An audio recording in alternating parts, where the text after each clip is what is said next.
Hi everyone, Alexandra Jarrett Jupiter returns here with the weekly astrology forecast for January the 11th to the 17th, 2021. I hope this finds you all safe and well.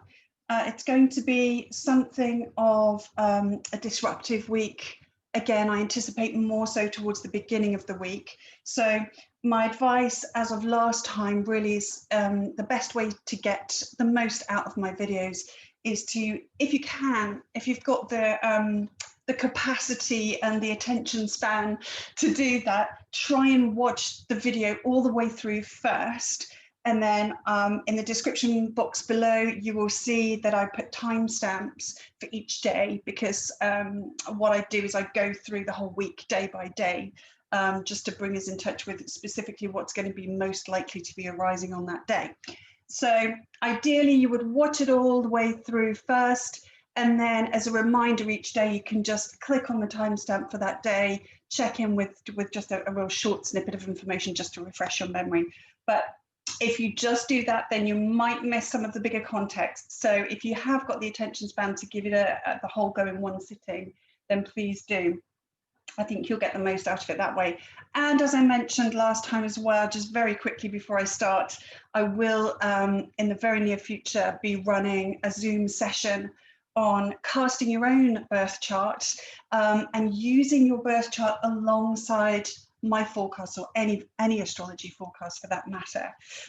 How to get the most out of this information that we as astrologers put out there so that you can apply it to your own life.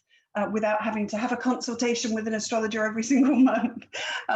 So, I mean, you can do that if you want, please do that. But yeah, so look out for that one. I'll be putting information out about that really, really soon. So Monday the 11th, we found ourselves with the moon's ingress into the sign of Capricorn. Had a weekend of moon in Sagittarius, which generally lifts the mood with hope and optimism. Back into Saturn-ruled Capricorn, things tend to take on a more serious tone, all right? And with the moon, that means that our feelings take on a more serious vibe.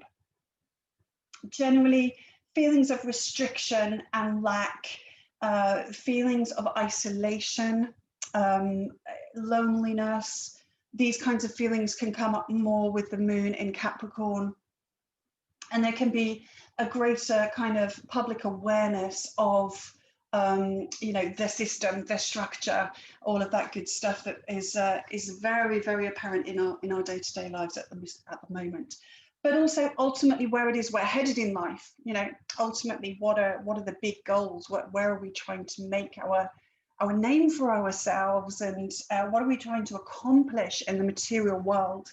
That's ruled by Capricorn as well. So it's serious stuff, it's work focused kind of area of the chart. And work and moon don't really get on. Moon would rather have cake and cuddles really than go to work. So Monday is just the worst day to start the week with, essentially, because the moon rules Monday, moon day. So, you know, if I ruled the world, we'd all start on a Tuesday, which is ruled by Mars. It would make a lot more sense. We'd all be fired up and raring to go. Anyway, that's an aside. So we've got the moon in Capricorn. What she's doing now is, as she comes closer and closer to the sun, is she's deeply, deeply waning. So it's all about release and letting go and identifying. You know, the lights help us to see things, help us to identify things. They bring things out of the dark into the light. So it's helping us to identify our associations with things and where that's helpful in terms of getting us to where we want to go in life, and where perhaps it's not. It also helps us to identify any of the behaviors and parts of our life that have kind of outworn their stay, or are kind of turned toxic, and where we find ourselves resisting moving away from them, you know, kind of addictive things, things that kind of have some kind of power or hold over us.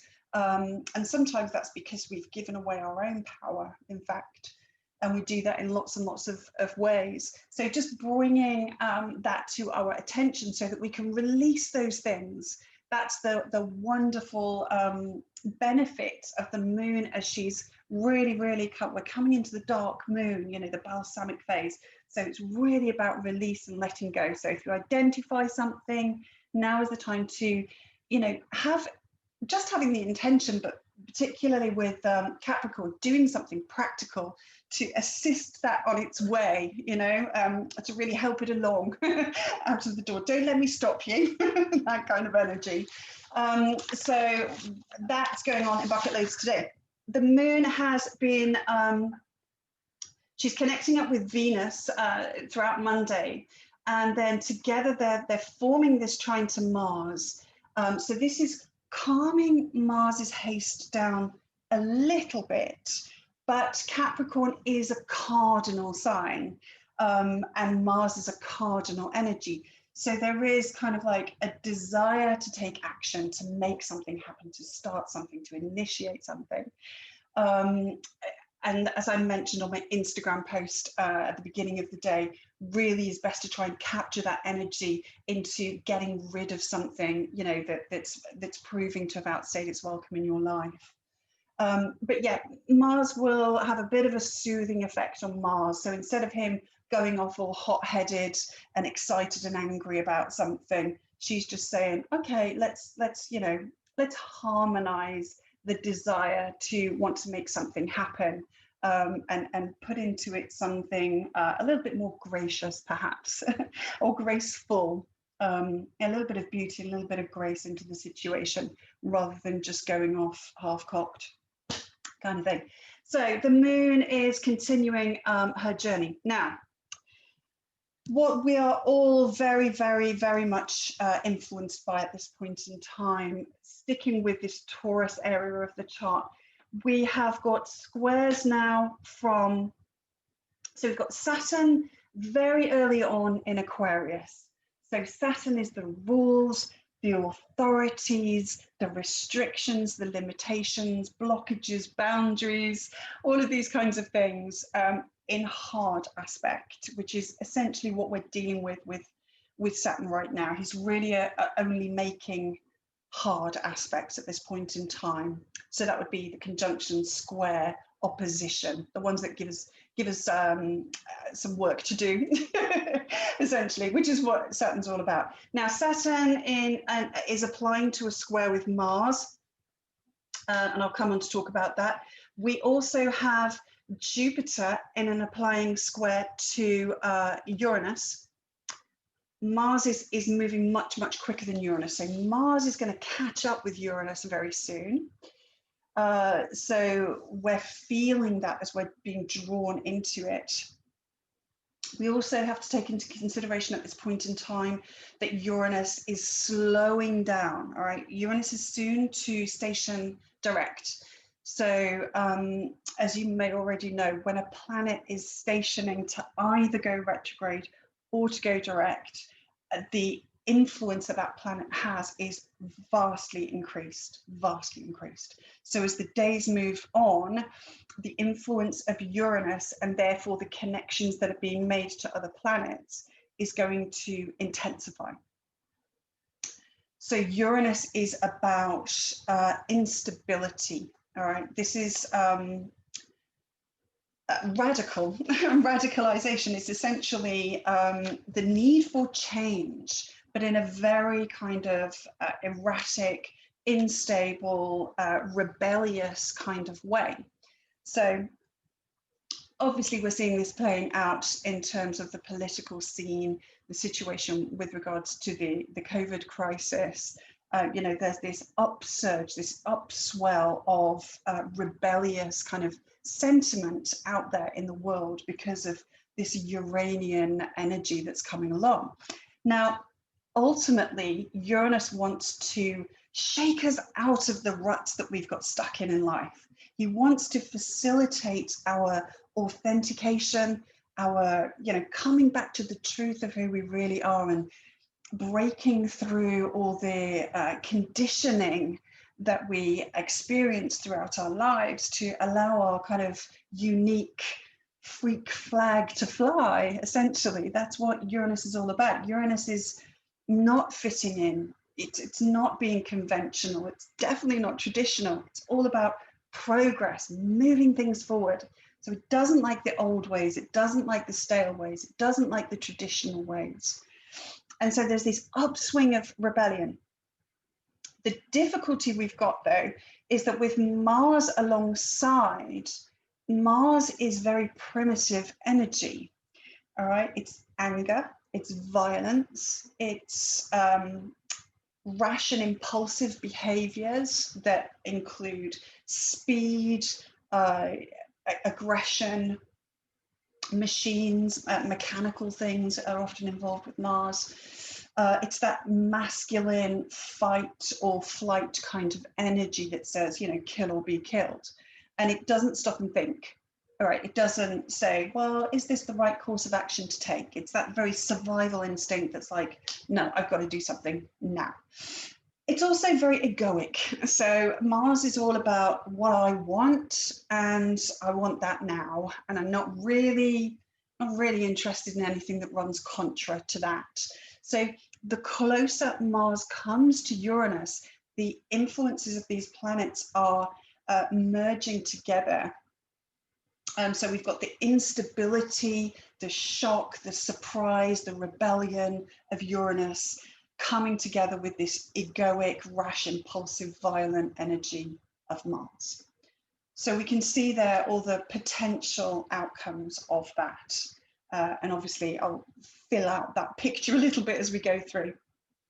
The squares then up here, let's take them one in turn. Saturn then, okay, is the restrictions and limitations of the authorities, okay? So people in authority would be politicians, the police, father figures, bosses, anyone who's kind of like telling you what you've got to do, essentially, is Saturn energy. So that doesn't go down too well with Mars down here, who's only interested in what he wants to do. So we can see there's going to be a clash here, and obviously we're building into this, so we're seeing this play out more and more and more. That we have to find the balance, though. Something's got to give. All right, no, Mars isn't going to win, Saturn's not going to win. We've got to find the right and appropriate balance here, because, you know, the Mars-Uranus stuff down here wants the freedom to be able to live its own life, particularly in accordance with its own values, the trine to Venus and being placed in Taurus. But, you know, if everyone was able to just do whatever the hell they wanted, we'd all probably just kill each other, most likely. Unfortunately, humanity hasn't learned to approach the way it conducts its, you know, understanding of how these influences work within it in the best way at this point in time. We live in hope. So there has to be a structure, Saturn. There has to be a framework that says, okay, you can have this much freedom, but beyond that, unfortunately, we have to put some rules and regulations in place so that people don't get hurt, and so that people, you know, can live out what they want to do as well. So there's some compromises that have to be made. And again, that's where the Venusian input can be as the ruler of Libra. The balance, the scales of justice, okay, relationship. These are the areas that Venus rules. And so we have to bring that in here and say, okay, how do we find a fair balance between our personal freedoms and the responsibilities and duties that we have to others? And to ensuring that the resources that we have, which is Taurus, our basic survival resources, to ensure that we don't just, you know, use it all up, because Mars would tear through everything, you know, absolutely would just stop it. It would just take. I want, and then, oh, there's nothing left, you know. That's the thing. Saturn understands discipline, okay?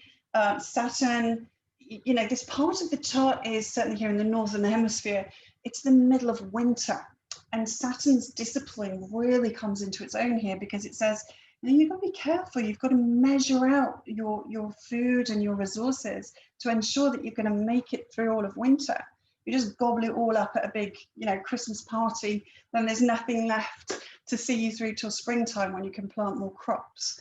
Okay, so we've got to get a healthy balance right here.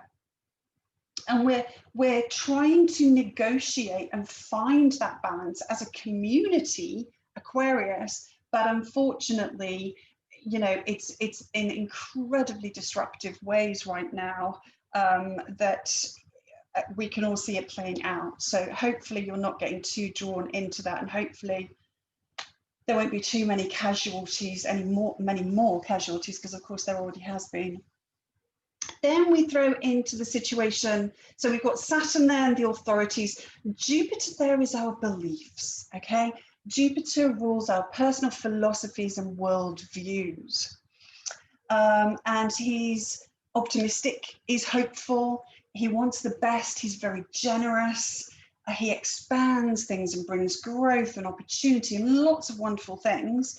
But in hard aspect, it can bring out the downside, which is self-righteousness and being a know-it-all and being a big head and thinking you're the most important or you're the best, these kinds of energies.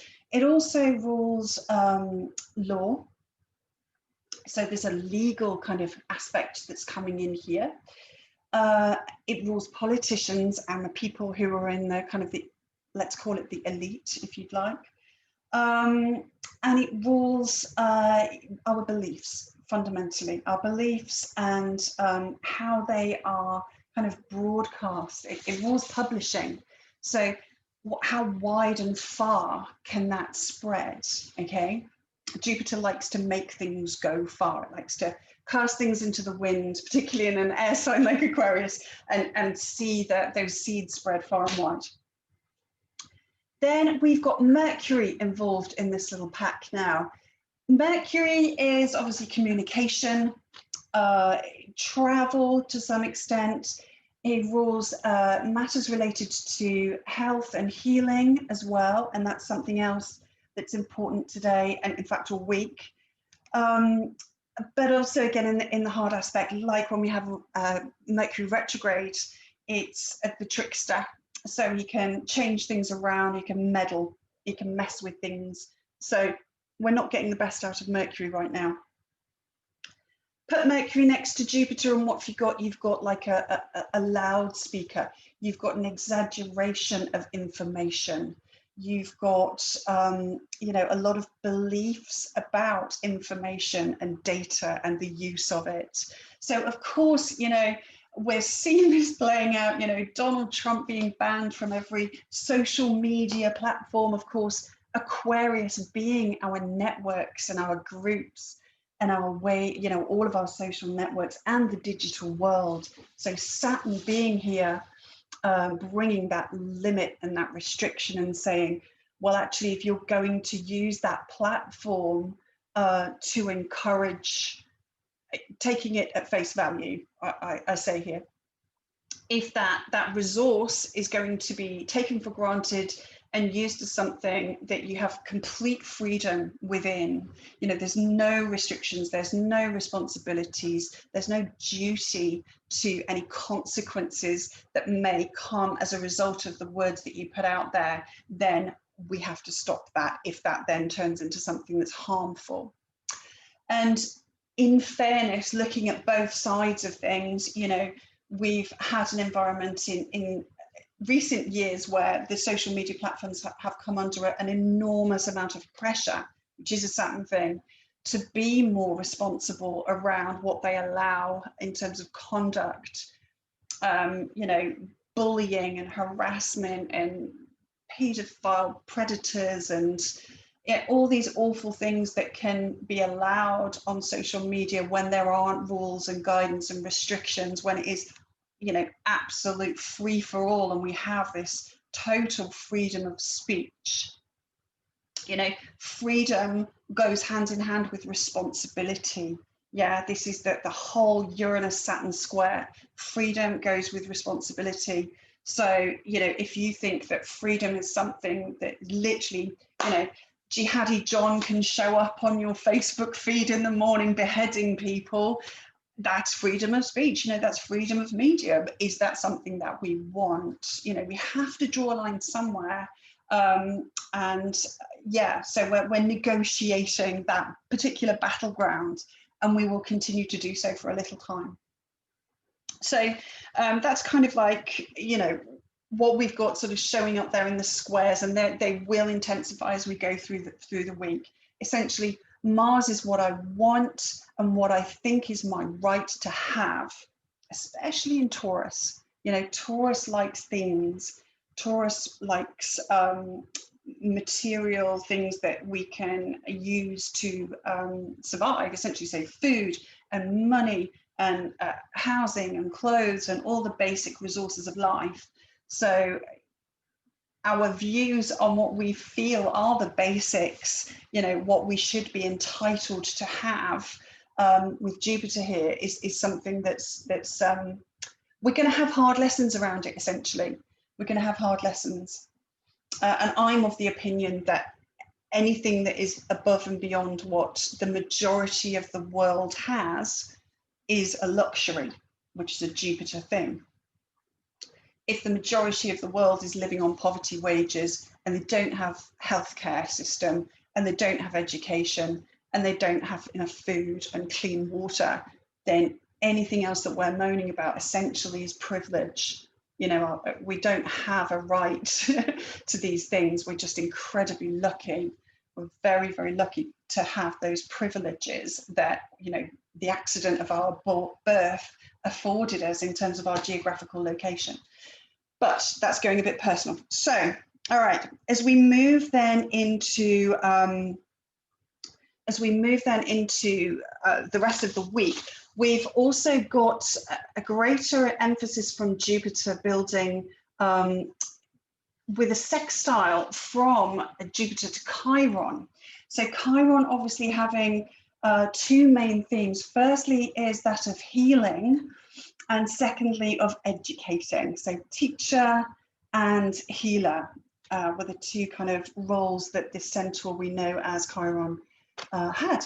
So what we can see here is we can see a greater emphasis, a greater luck, greater opportunity, a broader reach of things that are ultimately going to heal. And that's really nice, particularly with Mercury close by as well.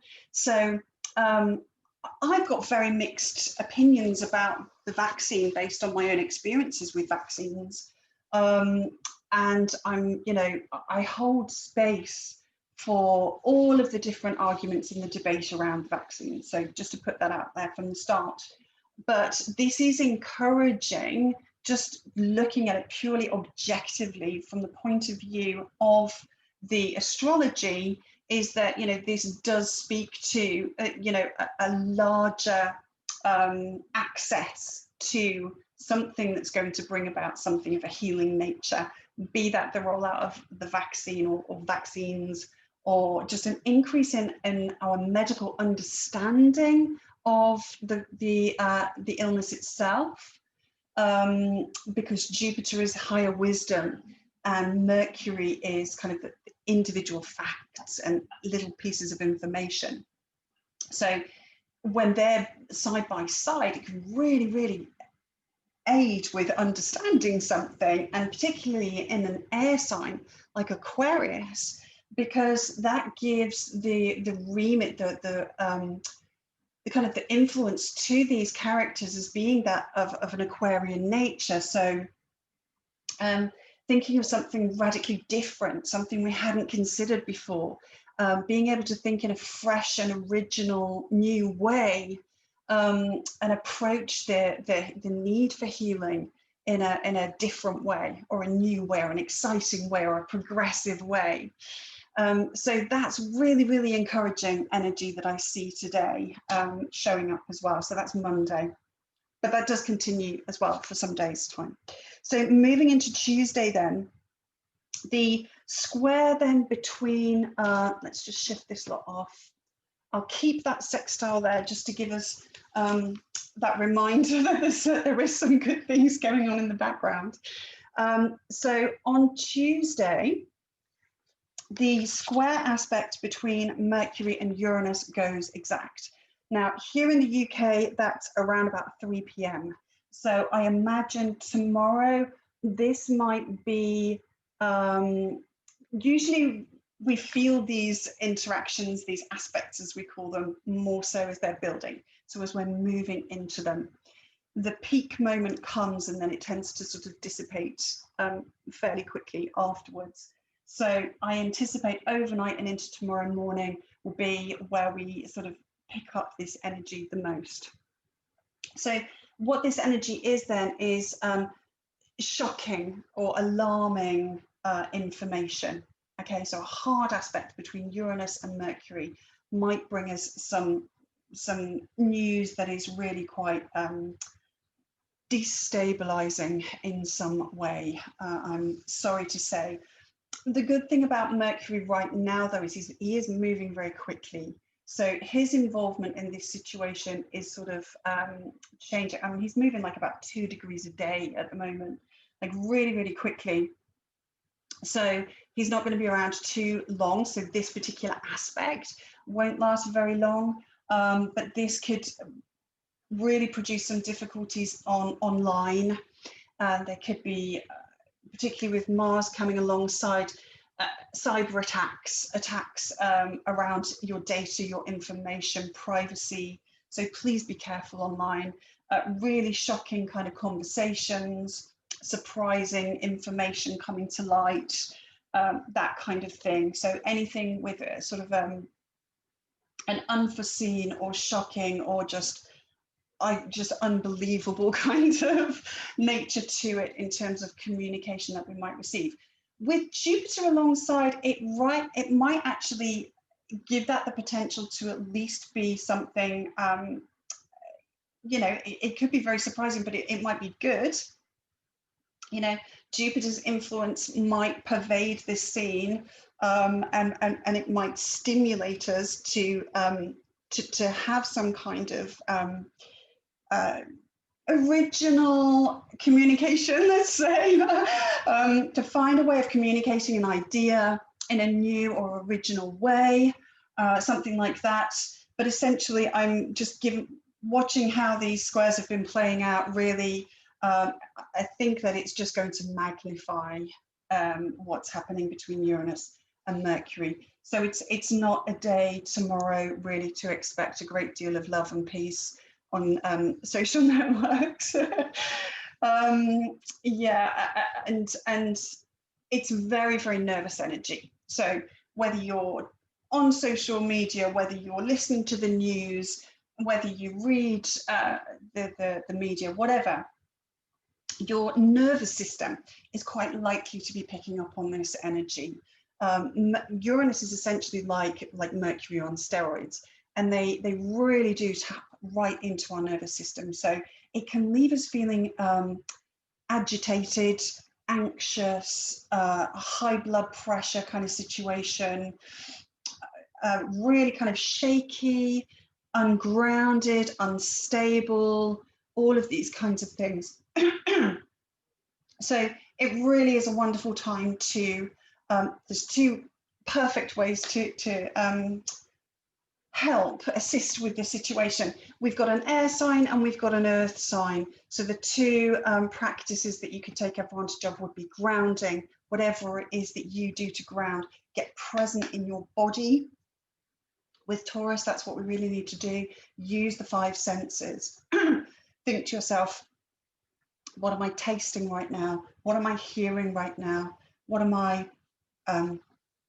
what am I seeing right now? Just tune yourself in, one in turn, to all of your senses, just to bring yourself out of the head space and back into your body, because this is really heady energy. Eating something can bring you back down to earth. So eating kind of stodgy foods, heavy foods, earthy foods, potatoes and things like that, that can help to grind us. So grounders, not grinders. So staying away from the fiery, stay away from the caffeine, stay away from the chilies and the spicy hot things, stay away from the sugar and stimulants of that kind. and try and stick with the greens, the things that are calming and alkalizing. On the other side, we've got Aquarius. That's an air sign, so breath work. And ideally, if you could do both of those together, that's going to give you the best chance. So being present within your body and then bringing the attention to the breath and doing some really deep, slow breath work is really going to help to diffuse some of this erratic, nervy energy. But as I say, Mercury's moving quickly, so this will diffuse quite quickly as well. But Tuesday, that's the day where that's going to be peaking. And of course, Tuesday is ruled by the planet Mars, so it's more of a Martian day anyway. So freedom of speech issues will continue to rumble on and might actually peak at this time. Shocking news, instability on the internet or any communication devices, so issues with your phones and your computers, anything digital actually, which is an awful lot of things these days really, isn't it? And we also might find that that takes place in Taurus kind of related areas, which is banks, accessing money or cash, and food, places that sell food and places that sell resources like that, the marketplace. So I would anticipate avoiding those areas tomorrow if you can, and being prepared that there may be some instability around those issues. Essentially, these two planets are trying to stimulate change, all right?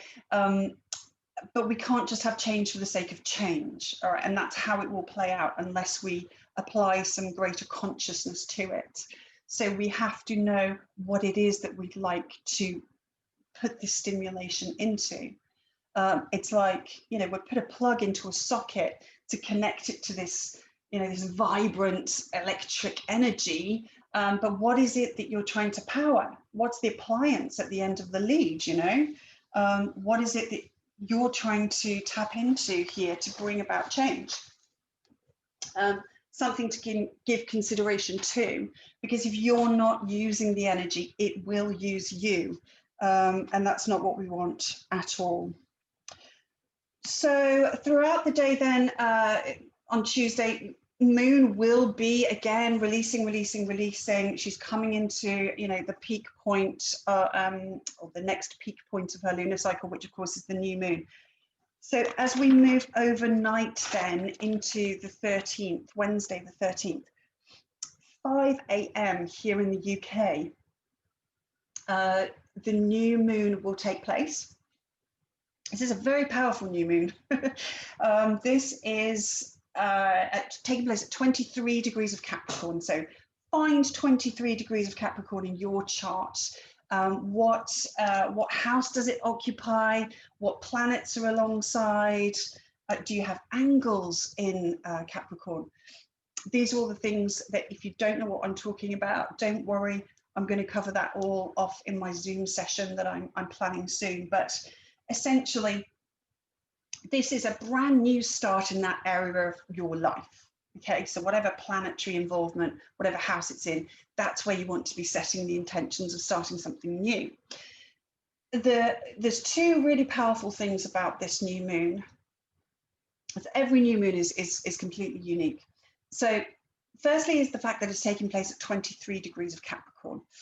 That's important because that's essentially where we had the conjunction of Saturn and Pluto around this time last year, essentially. That was the big news that astrologers have been literally talking about for years. Such a big, potent moment in time that we can, you know, largely kind of lay the COVID crisis, you know, around that time frame. So it's recovering that ground. So we've had kind of a year essentially to live with what's been happening in that area of life. And now we have 12 months of hindsight. Hindsight's an amazing thing because it's always perfect vision. It's 2020 vision, right? It's, you know, when we're looking into the future, all we've got is ideas and hopes and wishes. We can see the past exactly if we've lived that experience. Then we can see precisely how things have played out.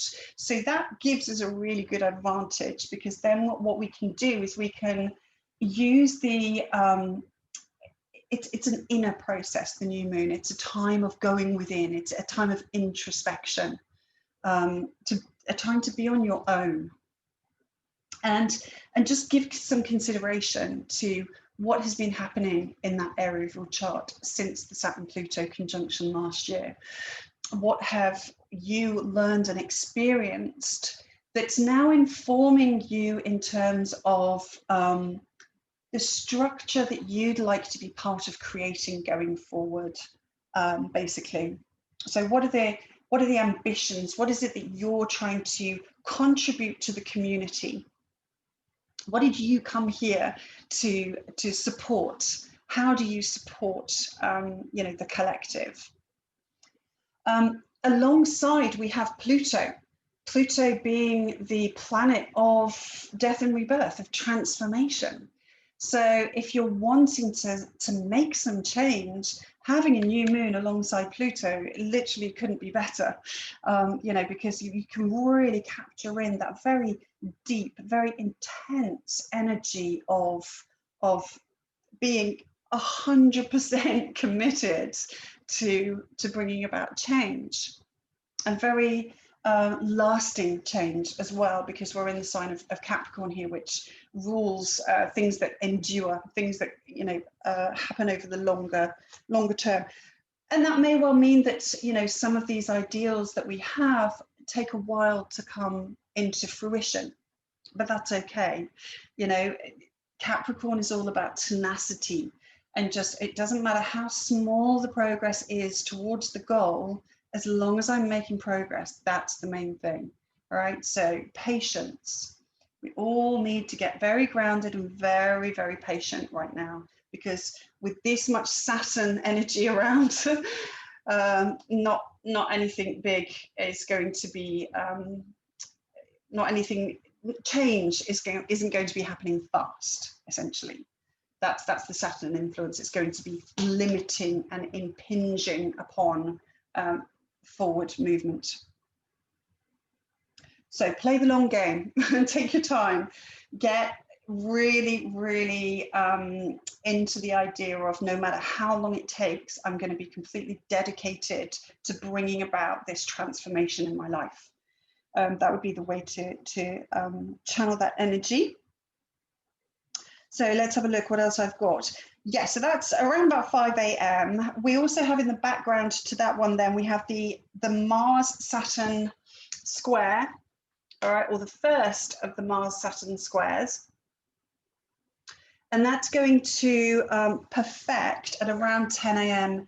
UK time. So again, this is the what I want, Mars, the fight for what I want, and Saturn saying, no, sorry, you can't have everything you want. There's rules and limitations to that. So anticipate feeling frustrated, anticipate really not engaging in initiating something new at this time, because even though it's a new moon, like, we need some forward momentum, and Saturn's just not going to be allowing that to take place. So this isn't, you know, a new moon to go, right, I'm going to start this new great thing. It's got to be a deeper, slower, longer term kind of vibe that you've got going on. And if you're falling into that frustrated, pent up energy, then try and find something that you can channel that into. And I would recommend doing something physical, you know, something that needs a bit of grrr energy. Just get something done, like clean the house or clean the car, or, you know, just take it out on something practical, Saturn, that's actually going to be of use to you. You know, do something useful with the energy. don't just kick the dog or whatever your version is of the dog. Okay, so frustration, determination. Okay, we can really tap into that determination here to play the long game. Let's see. Yeah, I think that's pretty much covered everything there.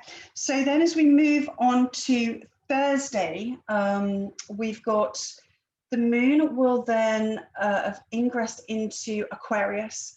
And this means essentially that as she's now growing again, we'll start to see, you know, as she moves through Aquarius, we'll start to see her light. The very first kind of faint crescent moon will begin to appear in our skies. But as she's moving through Aquarius, obviously she's going to trigger again these square aspects that are taking place from Saturn, Jupiter and Mercury over to Mars and Uranus. So we might get another little dose of that energy. But, you know, essentially it's a time to just intellectualize what we see going on, try not to get caught up in the emotions of it, which will be challenging to do when we've got the moon and Mars. It's kind of like, oh God, I've got to do something, you know, but moon's moving quickly, thankfully, so it shouldn't hang around too long. Just try and find a way of bringing in some intelligence. All right, that's the thing with Aquarius. Think tribe, think, you know, what's for the good of the tribe and the collective, and think, yeah, try and be as intelligent as possible. What would intelligence do in this situation? Just ask that question, you know, what would be the intelligent thing to do right now? And it's probably not what Mars wants to do, or Moon even, actually. But yeah, whatever you can do. This is another great opportunity. I mentioned this last week. If you've got some really, really great friends in your life, if you're lucky, because Aquarius is our tribe, our friendship groups, our networks. If you've got a really good friend in your life or group of friends where you can offload, this is really, really healthy thing to do this year. And particularly this part of this year with this energy. Is going to be having someone who can hold safe space. Okay, Saturn, Aquarius, safe space just for you to emotionally offload, you know, what you're feeling. And especially when Mercury's alongside and we want to talk about it, right? It's just like, oh my God, you know, blah, blah, blah.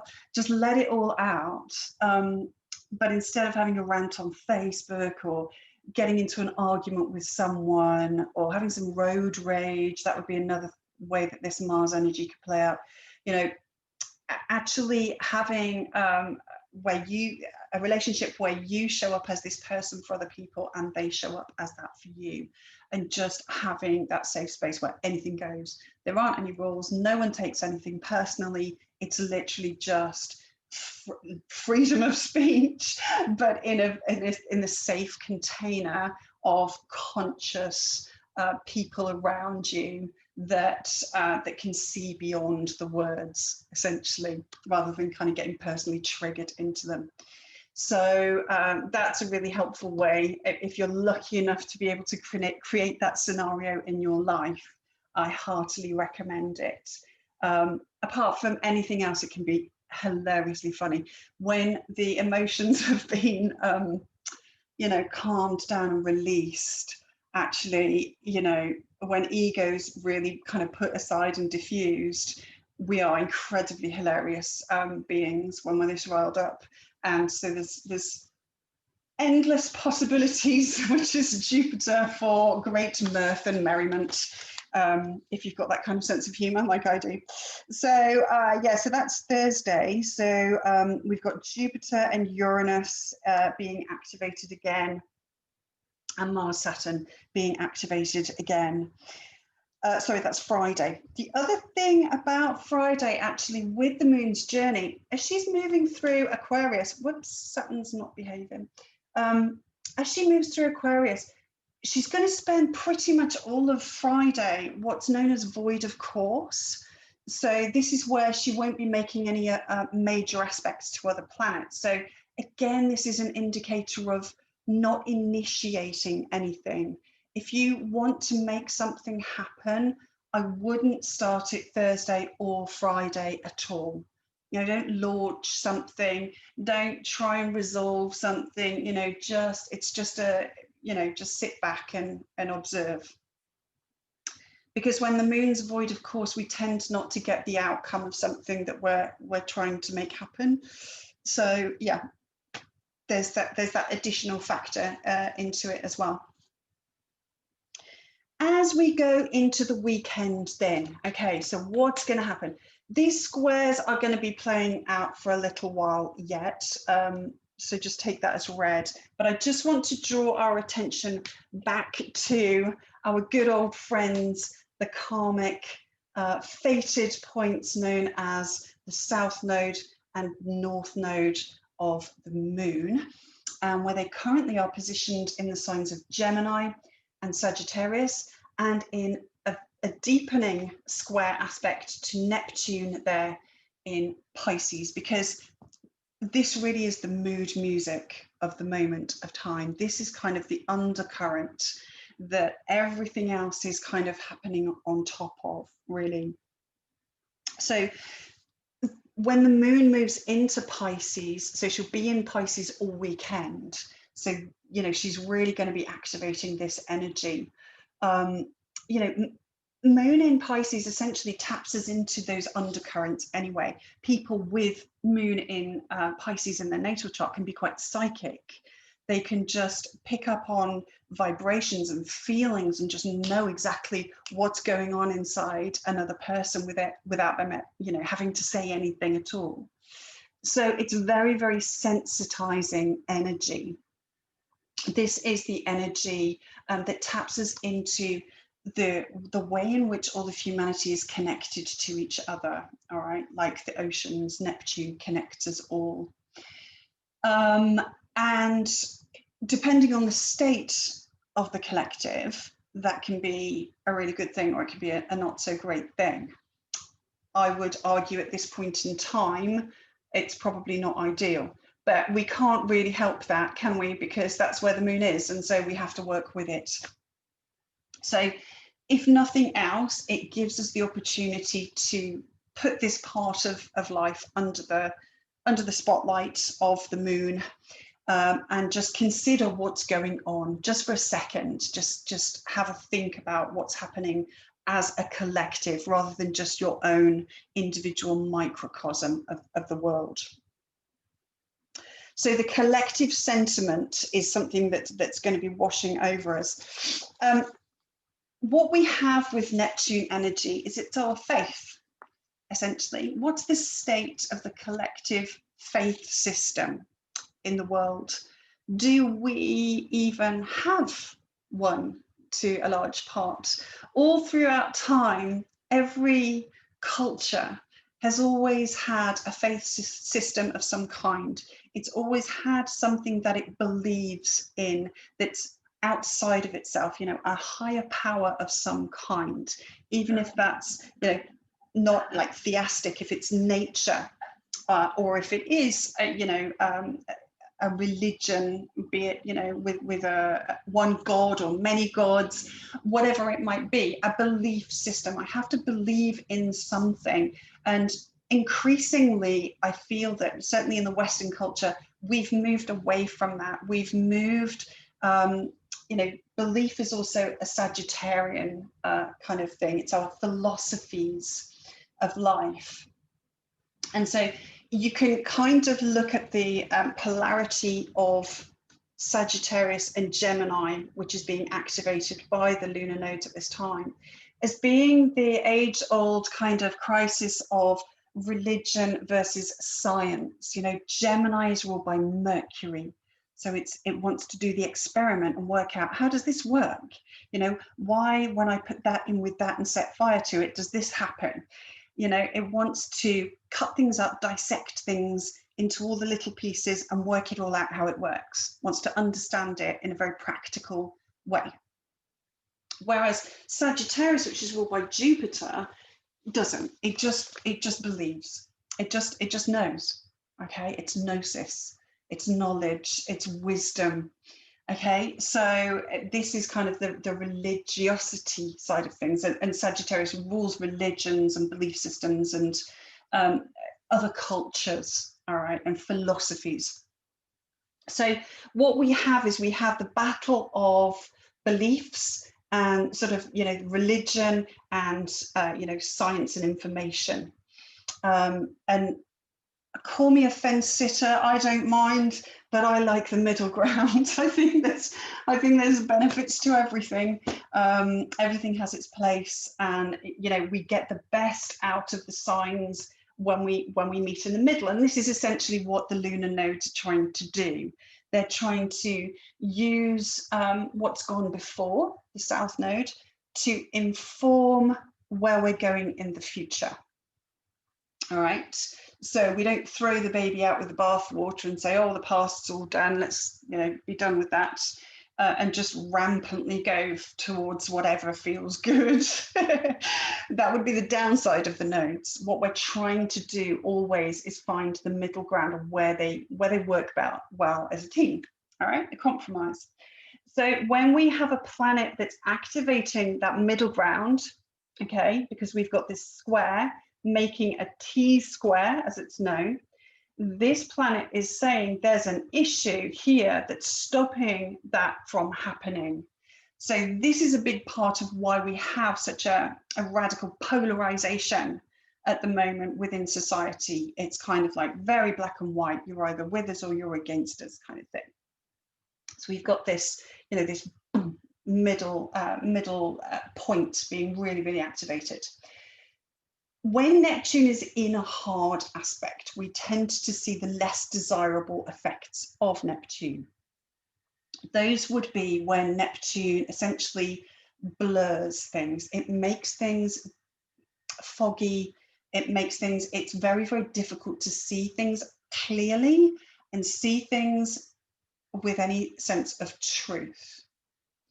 Okay, it's mirages, it's hallucinations, it's being drunk and having your beer goggles on. It's the kind of thing, if this was playing out in your astrology chart, in your horoscope, if you had a hard aspect going on to Neptune, it's the sort of transit you would look back on in years to come and go, what was I thinking? It's or you might wake up the next day after a night on the town and go, oh my God, what was I thinking? That's Neptune in a hard aspect. Okay, we're a little bit drunk, we're a little bit out there, we're a little bit on the psychedelics, and we're not really seeing things as they are. So there's a whole lot of that going on in the world. Unfortunately, there's also an awful lot of people who think that this is the first time in their life where they really do know what's going on in the world, because the delusion, the illusion effect of Neptune in hard aspect can be very convincing. All right, and particularly with these two archetypes. So this is kind of like what I'm talking about as we go through the weekend, what to observe happening in the world around you and just give some consideration to. So with the aspect to the North Node in Gemini, what we've essentially got here is we've got Gemini is ruled by Mercury. So we've essentially got a good way to understand this is it's like having a square from Neptune to the planet Mercury. So Mercury is information, it's data, it's communication, it's words, it's numbers, and it's in a hard aspect to Neptune, it gets confused. So if this was a person, and as an astrologer, I was looking at their chart and giving it a natal chart interpretation, and I saw that they had a hard aspect between Neptune and Mercury, then it would be an indicator of a higher potential for there to be a lack of discernment around information. Okay, so there can be an element, particularly with Neptune involved. Neptune's very forgiving. All right, it's the higher octave of Venus, so it just wants to forgive everything. It wants to see things as being, way better than they are, unfortunately. It's rose tinted. So it can lead us to gullibility. It can lead us to being quite naive about what we choose to, believe, essentially. There's confusion around information. Nothing is quite as it seems. And a person with this aspect, might have there's a lack of boundary with Neptune, essentially. Neptune is water. It dissolves all the boundaries. So it's wonderful to have an open mind. It's a great thing. But how far open do we want to be until it's so unboundaried, it's just letting any old crazy come in? And I do think there is some of that going on, and I think time will demonstrate that, unfortunately, that we've potentially that's gone a little bit too far, or the manipulation and distortion of information is something that is got way too much influence right now, or we're giving too much attention to that potentiality. So themes around information not being as it seems in both ways, essentially. Just to give you some examples of people that you might have heard of who have got hard aspects between Mercury and Neptune in their birth chart. So these are kind of living, breathing examples of, obviously that's not the only things in their chart, but it's quite prominent. So we've got Bob Dylan. So poet, absolute fantastic. He was incredibly creative, Neptune, with words. Mercury, Gemini. He was absolutely fantastic with lyrics, and he's just been one of the most enduring musicians of all time because of that.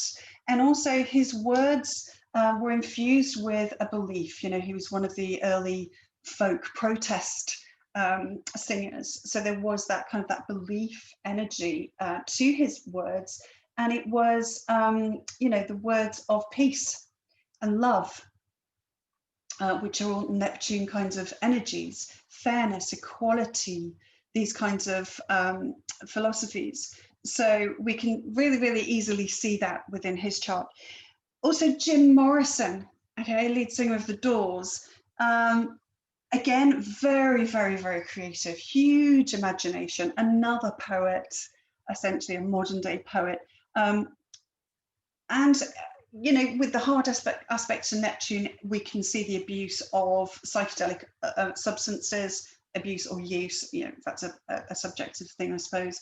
But the influence of psychedelics there being something that kind of person would have an affinity with. They have an affinity with things that are not of this kind of 3D world. It's creative and imaginative. It's otherworldly.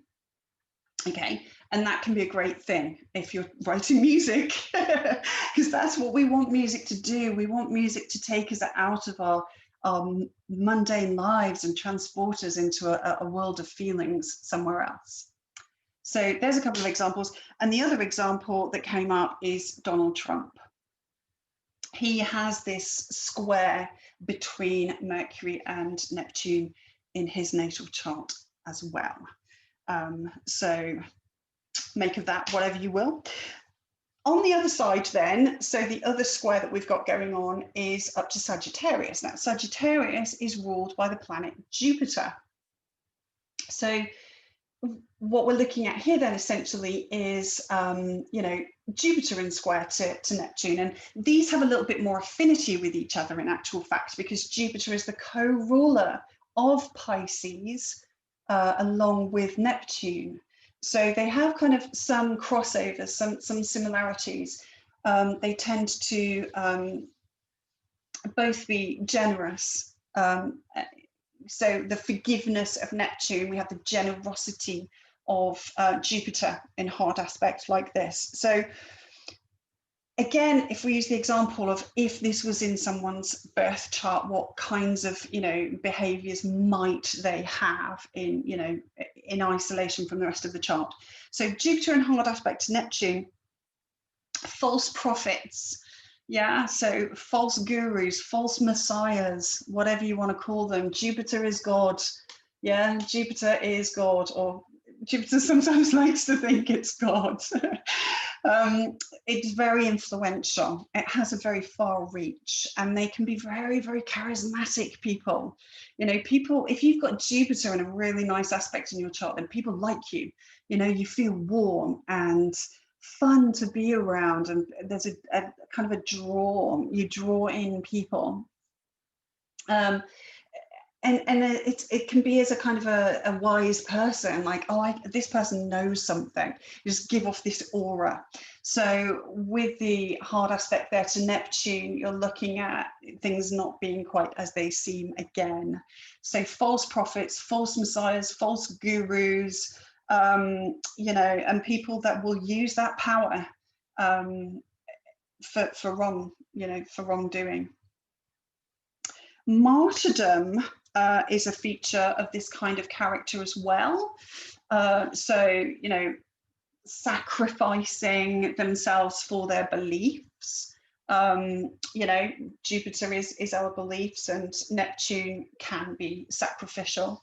So yeah, sacrificing yourself for your beliefs is a factor of that.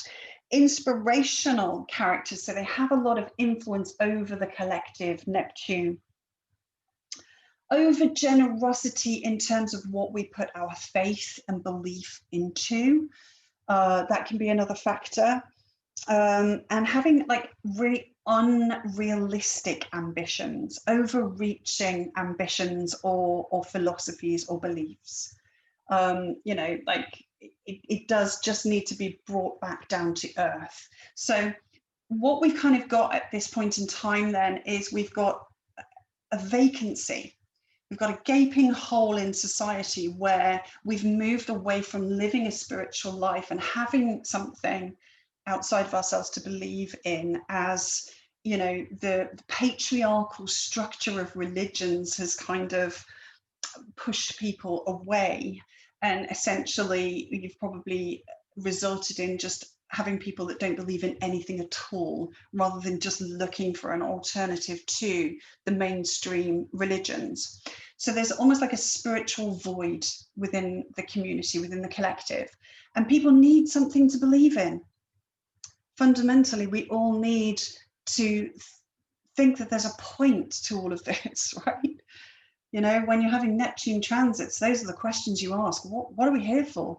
What's this all about? What are we doing? What's the point? You know, it's not surely just to eat and sleep and, you know, all of that, going through the motions. So, you know, there is this spiritual void. There's a loss, a gaping chasm within the community of something that pulls people together. And these characters, you know, these inspirational characters like the Jupiter-Neptune square type of people are people that, you know, you just think, oh yeah, they know, let's all get behind that one person. And that's certainly, you know, as we're moving out of sort of the Capricorn structure of having one person at the top and lots of people underneath, it can be that unifying force of lots of people getting behind one central character. But as we move into more Aquarian times, what we need to adjust our perspective, which is a Neptunian thing, adjusting the perspective to say, there's a God in all of us. There's the divine present within everybody. Instead of just thinking there is just this one person and we must follow them, and, you know, there is this one rule book that we all must follow. Let's just look for the divine in the ordinary. Let's look for something to believe in within the way we conduct our ordinary lives and within our own selves. You know, finding the guru within and within your tribe, and associating yourself with that and encouraging that as being something to believe in and to unify and get behind. Because at the moment, it just seems like whenever there's a vacancy, a space, it's just this vulnerable, there's opportunists out there. Opportunistic people will just jump into that space and go, oh yeah, I can identify, people need someone to believe in, boom, I want to be the man, so yeah, in I go, I'll have some of that, thank you very much. So we've got to be really, really careful. It's wonderful to see the departure of old things that aren't really good for us anymore. But we really, really have a huge responsibility then to make sure that what occupies the space that's been left behind is something better and not just a different version of the same old, or something potentially even worse. So this is a really crucial point in humanity's kind of timeline of where what we choose to believe in and put our faith in is having this massive influence over the direction of travel, of fated events, of karmic events, and you know, how humanity is going. So with those Jupiter net, sorry, I waffled on. It's not like me. So with the, if we had someone with a Jupiter Neptune square, so an example of a famous person, when there's hard aspects, as we call them, between the planets of Jupiter and Neptune, the most perfect example of this is Michael Jackson. So it can't be anyone in the world that doesn't know of Michael Jackson. Hugely, hugely influential, okay? And these people are Jupiter, Neptune. So they have a very broad appeal. But the departure from reality is something, an idealism. Brilliant musician. Nobody could argue with that. You know, one of the greatest musicians of all time. Creative genius. On the flip side of that, though, is just the inability to live life in a realistic way. I mean, this is a guy who built Neverland, you know. It's literally like, I can't do reality. I'm in fantasy world, absolute fantasy world. And we get a lot of that with Neptune. And add in a hard aspect from Jupiter, it's an exaggeration of the fantasy world. So that's another good example of how it can show up, essentially. There's pros and cons, but you know, we have to make sure that we're channeling things to bring out more of the pros, otherwise the cons tend to creep in and dominate the scene if we're not conscious of them doing that. So yeah, we've just got to kind of apply some discrimination, essentially, when there's a lot of Neptune energy around. Nothing is quite as it seems. What we are putting our faith in and what we believe in, we need to examine with a fine-toothed comb again and again and again, from a point of view that is completely detached, Neptune, from ego. Okay, Neptune, Pisces, Neptune is the furthest removed from ego. Ego is Aries territory, it's Mars territory. All right, so it's not about I'll be right, I'm right, I know I'm right, or this is what I want. All of those things have to go to the side. All right, it's really what makes the most sense in terms of truth of what we're all here for, what the really, really, really big picture is. Jupiter, Neptune, what's the big picture? What's this all about? Okay, and then we need to act from that place, and we need to start to cultivate an idea of having faith in something, because if we're walking around with a spiritual void in us, someone or something is going to jump into that space and occupy it for us, and that will be without our permission. You know, we don't have boundaries with Neptune, so anything can just kind of jump in and toxify the situation. You know, Neptune rules poison and toxins for precisely that reason.